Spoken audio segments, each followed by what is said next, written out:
Okay yes आज जो हमारा टॉपिक है वो है law of exponent. Law of exponent 7th class, 8th class, 9th class, 10th और उसके बाद जो भी आप सीनियर क्लासेस में जाओगे 11th 12th उसके बाद की, तो आपको लॉ ऑफ एक्सपोनेंट को बहुत अच्छे से समझना है। पहले लॉ कौन कौन से हैं, किस लॉ में क्या फॉर्मूला यूज हो रहा है, किस तरीके से उसका सॉल्यूशन निकल रहा है, ठीक है, ये सब आपको जानना पड़ेगा।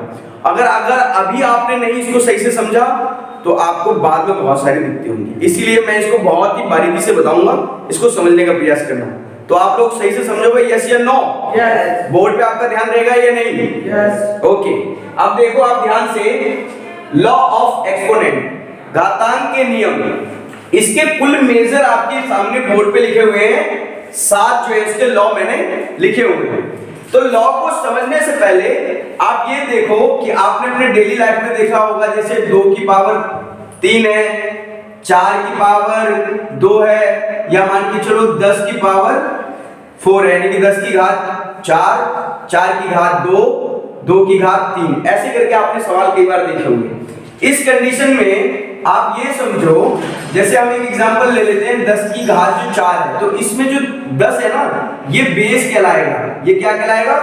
बेस कहलाएगा, आधार। और ये जो 4 है ये कहलाएगी पावर, जिसको हम बोलते हैं घात हिंदी में, और इसको हम बोलते हैं आधार, ठीक है। इसी पर बहुत सारे क्वेश्चन आपको सिंपलीफाई करने के लिए आता है कि आपको क्वेश्चन सॉर्ट आउट करना है, उसका सरलीकरण करना है, ठीक है। तो आपने बेस और पावर समझ ली।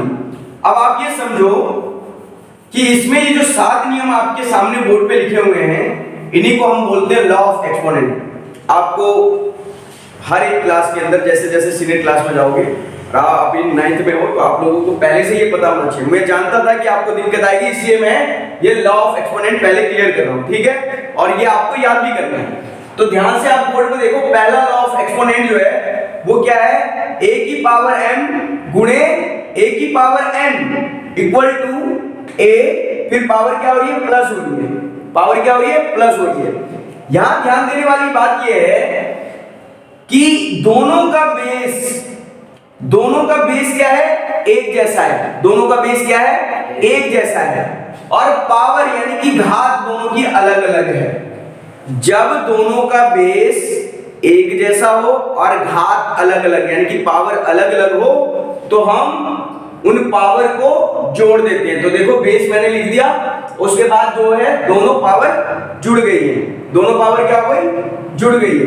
इस लॉ को बोलते हैं law, product law of exponent. जब आपके बेस एक जैसे और घात अलग अलग हो तो फिर पावर जुड़ जाती है, राइट? यस या नो? यस, जुड़ रहा है ना? ओके।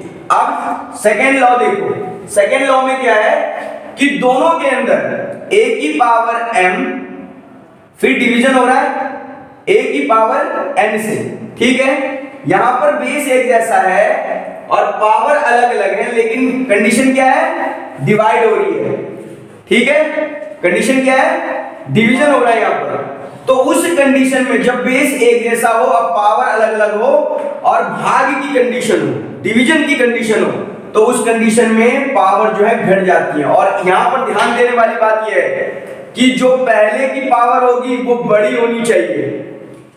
वेयर कंडीशन है m is greater than n, और इसको बोलते हैं क्वोशिएंट लॉ ऑफ एक्सपोनेंट। इसको क्या बोलते हैं? Quotient law of exponent, right. Number 3 देखो। नंबर 3 में क्या है? अब ध्यान देने वाली बात है यहां पर। यहां देखो, बेस अब अलग अलग हो गए। मल्टीप्लाई की कंडीशन में बेस अलग अलग है, पावर अब सेम हो रही है यहां पर। लेकिन ऊपर में देखो, पहले बेस सेम था, पावर अलग अलग थी। लेकिन तीसरी कंडीशन में क्या हो गई कि बेस जो है अलग अलग हो गए और पावर एक जैसे हो गए। और कंडीशन क्या है? मल्टीप्लाई की। तो इस कंडीशन में आप दोनों बेस की गुणा करके पावर को 1 टाइम लिखते हैं। किसको? पावर को 1 टाइम लिखते हैं। तो इस लॉ को बोला जाता है पावर ऑफ प्रोडक्ट रूल या पावर ऑफ प्रोडक्ट लॉ, ठीक है। ये आप बोल सकते हैं एक्सपोनेंट का। अब चौथे कंडीशन में देखिए आप कि इसकी जो चौथी कंडीशन है वो ये है कि इसमें a की पावर m भाग b की पावर n, ठीक है। यहाँ कंडीशन क्या है कि भाग होना है।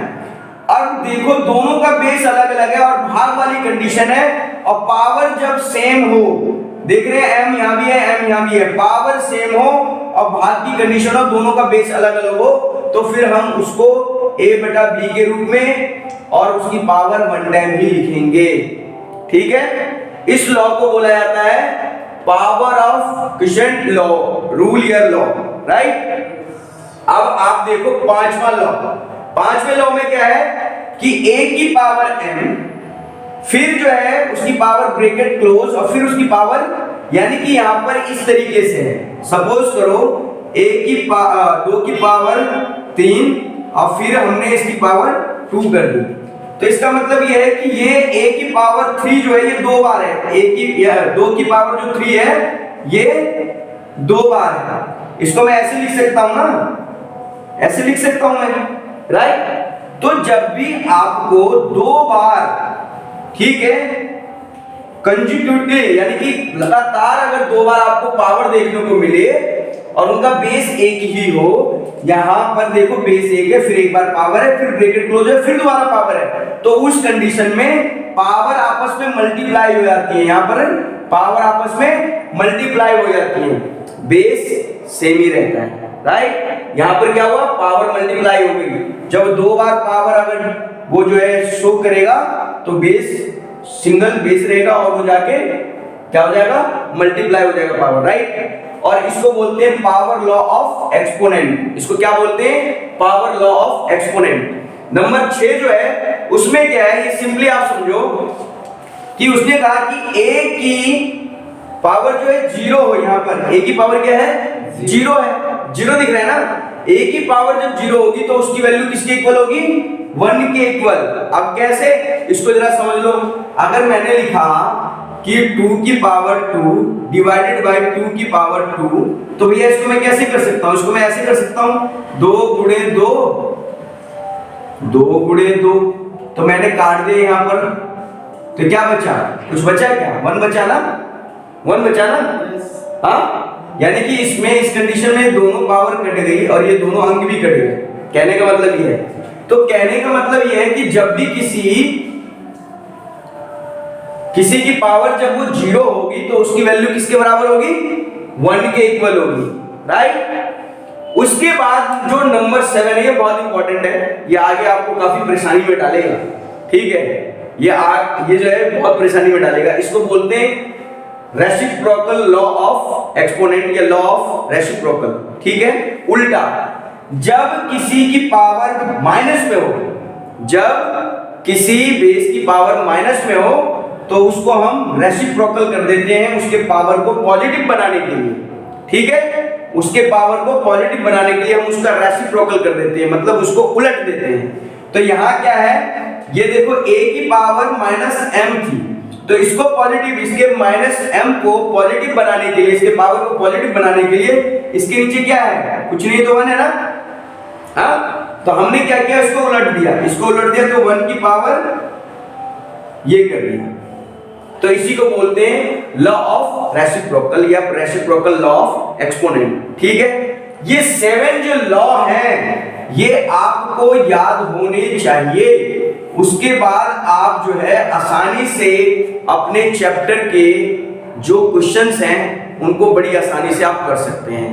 अगर इन लॉ को समझने में कहीं कोई दिक्कत है तो आप बता सकते हैं। आई होप कि ये एक लॉ जो है आप अपनी नोटबुक में भी लिखेंगे और उसको याद भी करेंगे। जब तक याद नहीं करेंगे, लॉ ऑफ एक्सपोनेंट जब हम क्वेश्चन करेंगे तो इसको और एक्सपेंड करके मैं बताऊंगा आपको। फिलहाल मैंने ये 7 लॉ ऑफ एक्सपोनेंट जो है मैंने बताए आपको, ठीक है। अब आप इसको याद करिएगा, ठीक है।